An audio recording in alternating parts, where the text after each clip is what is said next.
UT English, CC1. Tks Sir 9733817721.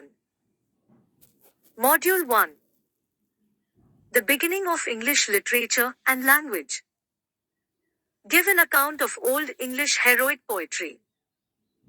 Old English heroic poetry is a literary genre that was popular in Anglo Saxon England during the 8th and 9th centuries.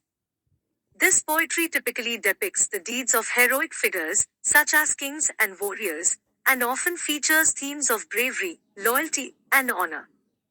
There are three main works of Old English heroic poetry: Beowulf, the Battle of Maldon, and the Wanderer. Beowulf is the most famous work of Old English heroic poetry, and is considered a masterpiece of early English literature.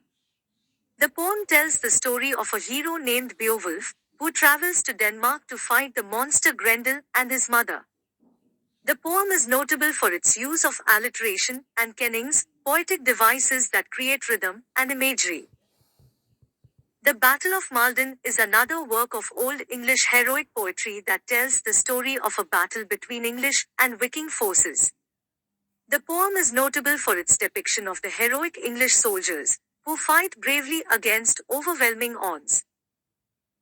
The Wanderer is a poem that explores themes of loneliness and exile.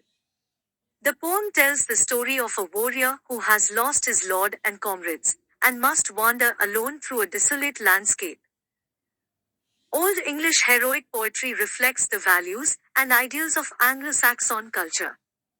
These poems celebrate the virtues of bravery, loyalty, and honor, and often depict heroic figures who are willing to sacrifice themselves for the greater good. The poetry also reflects the harsh and violent nature of Anglo-Saxon society, where warfare and violence were a common part of everyday life. In conclusion, Old English heroic poetry is a literary genre that was popular in Anglo-Saxon England during the 8th and 9th centuries.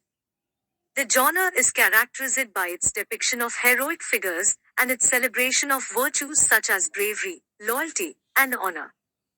The poetry reflects the values and ideals of Anglo-Saxon culture and offers a glimpse into the lives of the people who lived during this time period.